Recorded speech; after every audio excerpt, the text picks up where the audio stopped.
This is the how-to on how to use the kneeling hamstring curl machine. So if you look around the gym, we have a ton of hamstring machines. That's how important they are as a muscle group.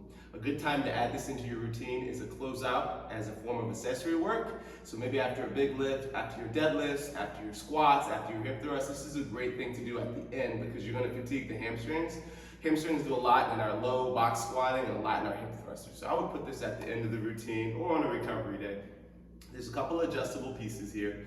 So your first one is where you're going to place your supporting knee, and then the pad you're going to use. So today I'm going to demonstrate on the right hamstring. So I'm going to rotate this pad up, okay? See that it's up there.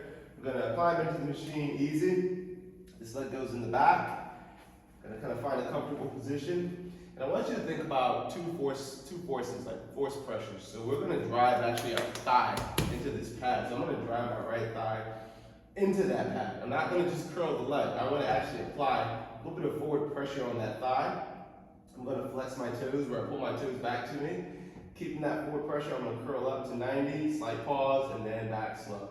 And that's going to really hit the hamstrings deep. Okay, it takes away the cheating of the movement. I can't sway my body. It's all coming from the hamstring and calf. Things you can play with here, which would be kind of neat.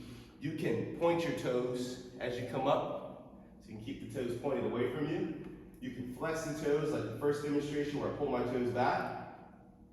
I would recommend starting light, but you can even rotate your toes out slightly, and that hits a different part of the hamstring. You can rotate your toes in as you do this motion. Okay? As you get out, just watch your step, take your time. You load, if this is super easy, you have horns here that you can load the weight onto. I would recommend starting with 5 or 10 pounds. It doesn't take much because we're really isolating that hamstring. You don't have to have a lot of weight here. If you were going to use the other side of the machine, you just rotate that. Okay? Hope this helps. If you have any questions, grab me, grab one of the trainers. We're always happy to help you. Have a great day.